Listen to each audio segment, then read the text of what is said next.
اللهم صل وسلم وبارك على سيدنا محمد وعلى اله واصحابه اجمعين. يا صباح الفل، يا صباح الهنا، ويا صباح الياسمين على عيونكم كلكم.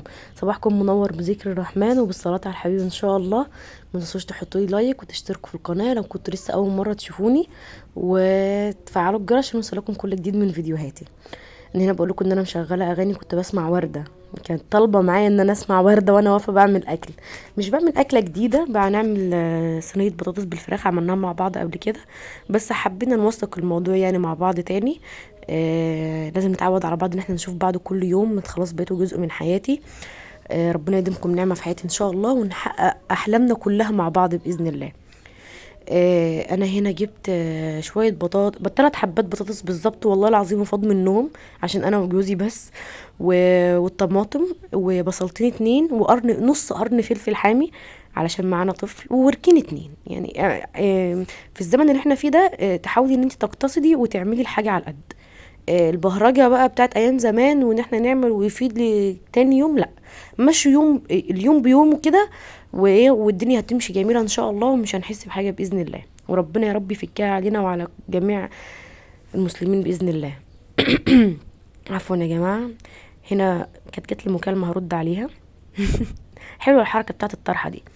هنحط بقى هنا يعني، نقطع بقى البصل، بتقطعيه جوانح، تفرميه في الكبه، بتقطعيه كده، بس انا بحب اقطعه كده احسن من الكبه الصراحه. واجيب هنا نص القرن الفلفل واقطعه برضو بالشكل ده. هنا هجيب بقى الورك بتاعي، انا كده منضفاه كويس، وكنت نقعاه في خل وليمون وملح وشويه جنزبيل، عشان الجنزبيل بيشد اي زفاره. وبعد كده صفيته وحطيته كده في البوله اللي معانا دي، وهبدا اتبل البصل والفلفل. حطيت شويه فلفل اسود، شويه ملح، شويه كاري وكركم، وشويه 7 بهارات وتوابل فراخ. ممكن تستغني عن الكاري والكركم عادي جدا. بس انا كده مش هسلقها، فمش هعمل شوربه، فمش عايزه لون الشوربه ما يتغيرش، فحطيت كاري وكركم. وحطيت شويه ورقتين كده من ورق اللورا او ورق الغار. ومكعب مرق دجاج ممكن نستغنى عنه جدا جدا عادي يعني، بس انا بحب احطه. وهدعك بقى الفراخ فيه كويس جدا، وهسيبها بقى اركنها على جنب لحد ما اخلص بقيه الحاجات. انا عندي الدرج دوت فيه مشكله، كل شويه يفضل يطلع يدخل يطلع ويدخل. ما تسرحوش في الفيديو يا جماعه، حطوا لايك واشتركوا في القناه. هضرب بقى هنا الطماطم، كنت بدور على التوم مش فاكره حطاه في انهي درج. جبت هنا فصين 2، يعني عايزه اقول لكم فصين 2 بالظبط، وقشرتهم كده وبضربهم كمان مع الطماطم، مش بديلهم تشويحه، عشان انا عندي القولون بتاعي بعافيه شويه، فبضربهم مع الطماطم واسيبهم يسبكوا مع الطماطم كمان، يعني مش بيبقى فيه منه اي ضرر. وهضربهم بقى ضربا مجرحا حتى يستغيثوا. احسن حاجه بقى وانت واقفه في المطبخ، كل حاجه كده ايه ترجعيها مكانها اول باول يعني. ما تستنيش لما تخلصي خالص هتلاقي المطبخ اتكركب عليكي. انا معرفش ده مرض عندي ولا هو ده الصح، ان طول ما انا واقفه في المطبخ كل حاجه ببقى عايزه ارجعها مكانها بسرعه. يعني لو شربت كوبايه شاي بحس ان انا عملت كوبايه شاي كده، بحس ان المطبخ متكركب، لازم كل حاجه ترجع مكانها. هعمل بقى هنا اشوح الفراخ، هشيل من عليها البصل من فوق، وهديها صدمه. جبت حله وحطيت فيها شويه من الزيت وخليته سخن قوي، وبعد كده بنزل بالفراخ. ما توطيش النار، لان انا مش عايزه الفراخ تنزل ميتها، انا عايزه الفراخ تصطدم زي ما احنا بنصطدم في الناس اللي حوالينا كده. فاهمين؟ نصدموا الفراخ، لما تصدموا الفراخ احسن ما تصطدموا الناس. يلا الحمد لله. هنديها بقى كده لحد ما لونها يغير وتبقى واخده اللون الذهبي الجلد اللي انتوا شايفينه ده. ده كمان الكاميرا ظالمه اللون يعني. بعد كده هنزل بالبطاطس اللي احنا قطعناها، مش هنقطعها تخينه قوي ولا رفيعه قوي يعني، عشان تستحمل النار في الفرن ما تتهريش مننا. وهديها تشويحه كده مع البصل اللي احنا متبلينه والفلفل. وبعد كده هنزل بالطماطم، وهحط بعد كده عليها الفراخ، يا دوبك تاخد غلوتين 2 بالظبط، وبعد كده هنحطها في البايركس او في الطاجن الفخار او في اي صينيه عندك، وندخلها الفرن. هنا كنت بشرب حاجه ساقعه وباكل شوكولاته. شوكولاته من شوكولاته العيد، الحاجات بتاعه العيد لسه محطوطه في الجنب هناك اهي. نشيل بقى بس الفراخ كده في الطبق ده.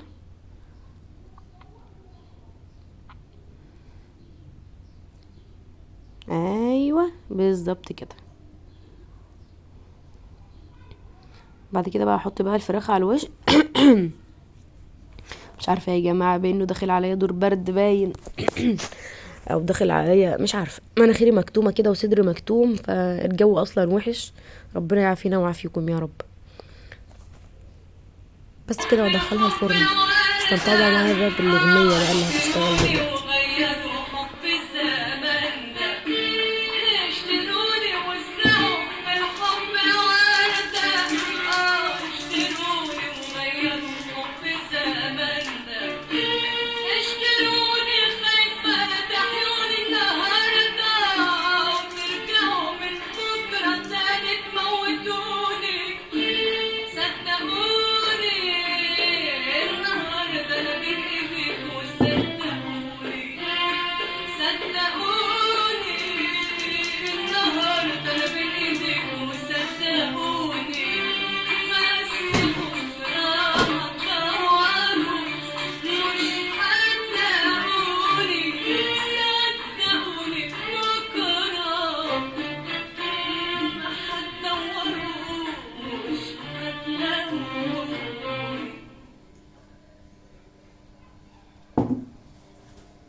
وردة بتقول اشتروني اشتروني.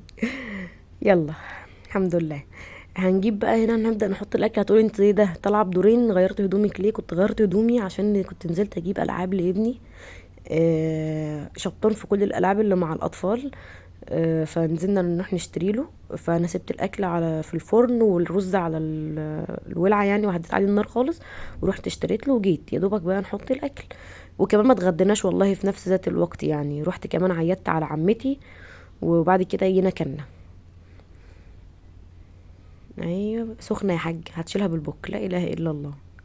هنا واخدين شايفين واخدين بالكم من اللون؟ والله يا جماعه كان لونها تحفه، بس الكاميرا ظالمه اللون ان احنا كنا بالليل.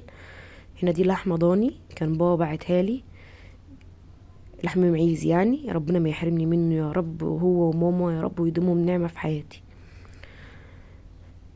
هنا بقى هنقلب بقى شويه الرز البسمتي اللي بابا باعتهم. هنا انا كنت عامله رز بالشعريه يا جماعه، طبعا كلنا عارفينه، وشويه زيت وشويه شعريه يتحمروا ونحط الرز، وبعد كده ايه بس خلاص نزوده ميه ولما يتشرب نودي عليه. وبكده الفيديو بتاعنا خلص. اشوفكم على خير اجمل واحلى متابعين في الدنيا كلها. ما تنسوش تصلوا على حبيبي المصطفى، وما تنسوش تدعوا لامي بالشفاء ربنا يشفيها يا رب، هي وجميع مرضى المسلمين. وما تنسوش تدعوا لحماية بالرحمه هو وجميع اموات المسلمين. هنا لازم ادوق معاكم، لازم يا جماعه المخلل لازم. ما تنسوش تصلوا على حبيبي المصطفى.